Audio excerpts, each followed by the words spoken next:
आज गांधी से भी ऊपर बाबा साहब के बारे में लोगों के दिमाग में जो परतें खुलकर, और गांधी के जो प्रयास थे जिनको पूरा राष्ट्रपिता बनाया था, पूरी दुनिया का महात्मा बनाया था, जब गांधी के बाद अंबेडकर जी के बारे में लोगों ने पढ़ा है, जाना है, और उसके बाद जो हमारी बहुजन क्रांति आई है, मीडिया ब्राह्मणिकल सिस्टम जिस संविधान के निर्माण से तड़फ रहा है, अब इसको लगने लगा है कि ये संविधान तो कितना जटिल बना दिया, जिसको हम निकलने के इस फंदे से नहीं निकल पा रहे हैं। स्वर्ण वर्ग की महिलाएं भी अब समझ रही हैं कि अगर बाबा साहब नहीं होते तो हम लोगों तो अभी तक इन लोगों ने एक पैर की जूती समझ रखा था।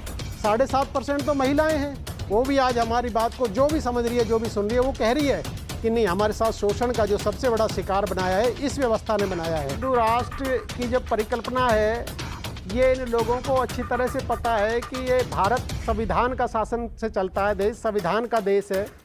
यहाँ अगर आप इसको पाकिस्तान बनाना चाहते हैं, अफगानिस्तान बनाना चाहते हैं, ऐसे अरब कंट्री बनाना चाहते हैं जहाँ पर धर्म के नाम पर दंगे होते हैं, महिलाओं का शोषण होता है, तो ये सच्चाई में इनको संविधान रास नहीं आ रहा। जब से संविधान की लोगों की ज्ञान आने लगा है, क्योंकि संविधान को तो पढ़ाया नहीं, कांग्रेस भी नहीं पढ़ाना चाहती थी संविधान को, क्योंकि संविधान एक सब्जेक्ट होना चाहिए।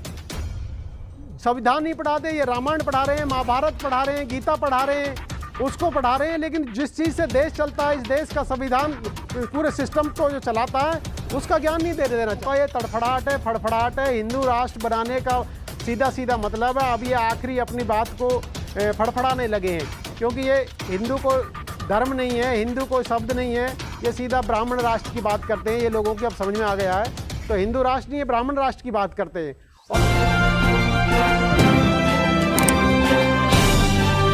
आप देख रहे हैं पब्लिक आवाज टीवी।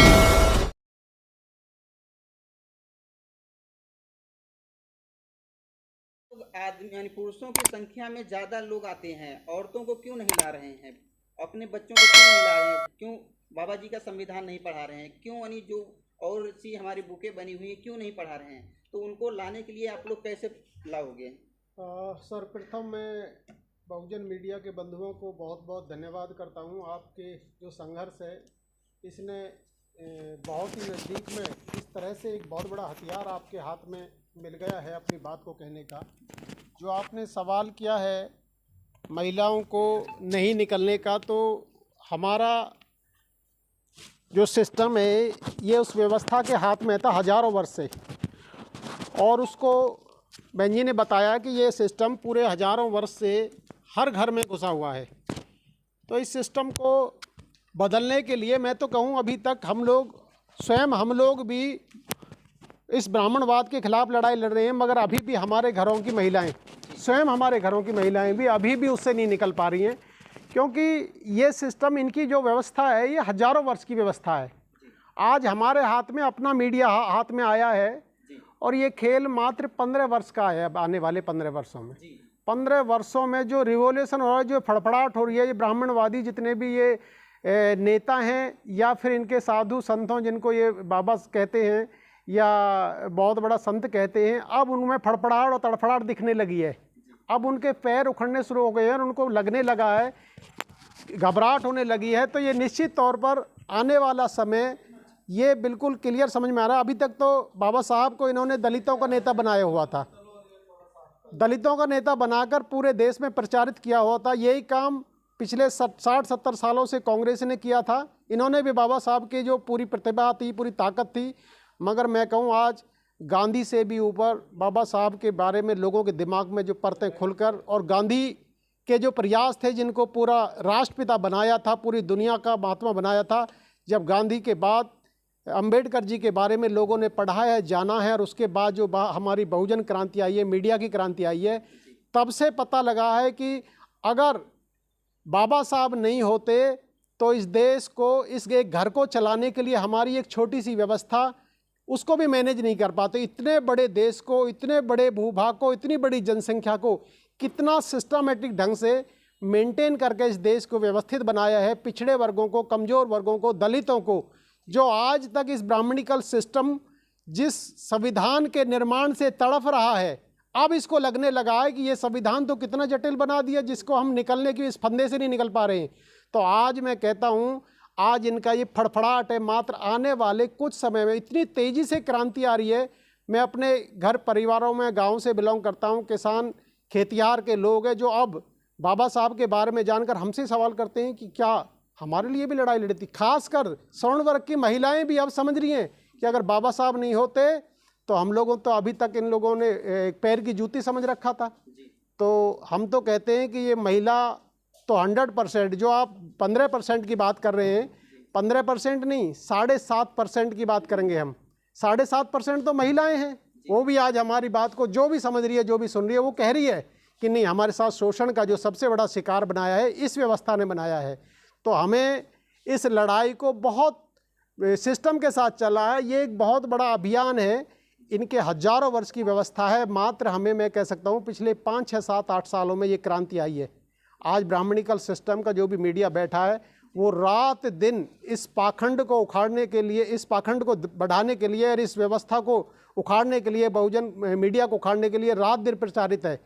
मगर मैं धन्यवाद करूँगा बहुजन मीडिया के बंधुओं को। आप अपनी जान पर खेलकर, अपनी पूरी सब कुछ लगाकर दाव पर, अपने समय भी, साधन भी, परिवार को, इतनी तेज़ी से आपके हाथ में ये हथियार आ गया है। ये इनके सिर की दर्द बना हुआ है। ये बहुत बड़ा सिर दर्द है इन लोगों के लिए, क्योंकि आज हम लोग पार्टी चला रहे हैं, एक सोशल मूवमेंट हम के माध्यम से हम लोग पार्टी निकाली है हमने, भारतीय वीर दल के नाम से। देश के बाहर प्रांतों में हम लोग काम कर रहे हैं। आज SRA की जो मीटिंग चल रही है, जो सोशल, कुछ लोग ऐसे अभी यानी हिंदू राज का घोषित कर रहे हैं, तो इसको आप किस नज़र से देख रहे हो? क्योंकि ये कुछ ही दिनों का वक्त है, जो 2024 तारीख से घटनाएं आ रही है सामने। जी जी जी, दलित के ऊपर, कहीं महिलाओं के ऊपर, कहीं आदिवासी, देखिए क्या लगता है? ये हिंदू राष्ट्र की जब परिकल्पना है, ये इन लोगों को अच्छी तरह से पता है कि ये भारत संविधान का शासन से चलता है देश, संविधान का देश है। यहाँ अगर आप इसको पाकिस्तान बनाना चाहते हैं, अफगानिस्तान बनाना चाहते हैं, ऐसे अरब कंट्री बनाना चाहते हैं जहाँ पर धर्म के नाम पर दंगे होते हैं, महिलाओं का शोषण होता है, तो ये सच्चाई में इनको संविधान रास नहीं आ रहा। संविधान लागू होना, धीरे धीरे संविधान के प्रति जागरूकता पिछले 5, 7, 10 वर्षों में आनी शुरू हुई है। जब से संविधान की लोगों की ज्ञान आने लगा है, क्योंकि संविधान को तो पढ़ाया नहीं, कांग्रेस भी नहीं पढ़ाना चाहती थी संविधान को, क्योंकि संविधान एक सब्जेक्ट होना चाहिए। संविधान नहीं पढ़ाते, ये रामायण पढ़ा रहे हैं, महाभारत पढ़ा रहे हैं, गीता पढ़ा रहे हैं, उसको पढ़ा रहे हैं, लेकिन जिस चीज़ से देश चलता है, इस देश का संविधान पूरे सिस्टम को जो चलाता है, उसका ज्ञान नहीं देना चाह रहे। तो इन लोगों का ये तड़फड़ाहट है, फड़फड़ाहट है। हिंदू राष्ट्र बनाने का सीधा सीधा मतलब है, अब ये आखिरी अपनी बात को फड़फड़ाने लगे हैं, क्योंकि ये हिंदू को धर्म नहीं है, हिंदू को शब्द नहीं है, ये सीधा ब्राह्मण राष्ट्र की बात करते हैं। ये लोगों की अब समझ में आ गया है, तो हिंदू राष्ट्र नहीं, ब्राह्मण राष्ट्र की बात करते हैं। और जब ये भी जानना चाहता हूँ, एक अभी नया माहौल में आया हुआ है कि एक पाकिस्तान से आई है औरत, उसको भाभियाँ बोल रहे हैं कि भाभी आ गई, भाभी आ गई, और यहाँ से एक लड़की यहाँ पाकिस्तान चली गई, उसको यानी कोई मीडिया जो उनका नेशनल मीडिया है, बहुत चर्चित में है कि वो भाभी आई है, भाभी आई है। और मणिपुर का इतना बड़ा घटना हुआ, उस पर आप क्या कह रहे हो? देखिए मेरे भाई, देखिए इस देश की हमारी क्या खुफिया एजेंसी कर रही हैं, क्या हमारी सिक्योरिटी एजेंसी कर रही हैं। एक महिला जो देश के अंदर 4 बच्चों को लेकर एंटर कर जाती है और उसके कानों तक पूरी मीडिया को, पूरे हमारे सिक्योरिटी सिस्टम को, पूरे हमारे किसी को तो कानों तक भनक नहीं पड़ी है। सर पूरी मीडिया उनको दिखा रही कि ये बहुत, और आज जब वो बात खुल गई है तो मीडिया उसको मजाक बना रखा, पूरे दिन चुटकले बना रही है उस पर। ये हमारे लिए कितनी शर्मनाक बात है। एक राष्ट्र भारत को बताते हैं दुनिया का एक बहुत बड़ा देश है, और इतना बड़ा संवैधानिक देश होने के बावजूद हमारी क्या सिक्योरिटी सिस्टम है, क्या भरोसा करें हम इस देश को, कौन बचा पाएगा। तो एक महिला को एक मजाक बना के रख दिया।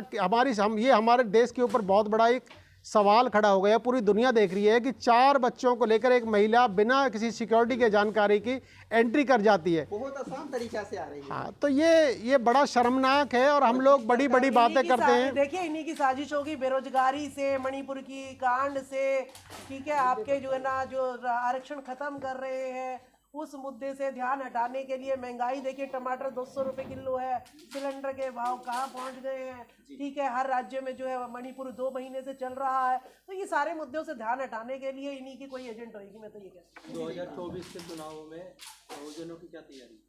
देखिए 2024 के चुनाव में बहुजनों की यही तैयारी है कि बहुजनों को लड़ उठाना पड़ेगा, इससे ज़्यादा तो क्या है। वोट तो ये हमारी बहुजन तो एनडीए इंडिया में जुड़ रहे हैं। ऐसा है, देखिए सबसे बड़ा आज ये सब अब मोदी जी की जो पिछले 2-3-4 रैलियों में देखा होगा, उनकी जो जल्लाट नज़र आ रही है, क्योंकि 37% वोट 2019 में जब पूरा धर्म किया इन्होंने, पूरा इन्होंने हिंदू मुस्लिम किया, पाकिस्तान हिंदुस्तान किया, जब 37% वोट ली थी।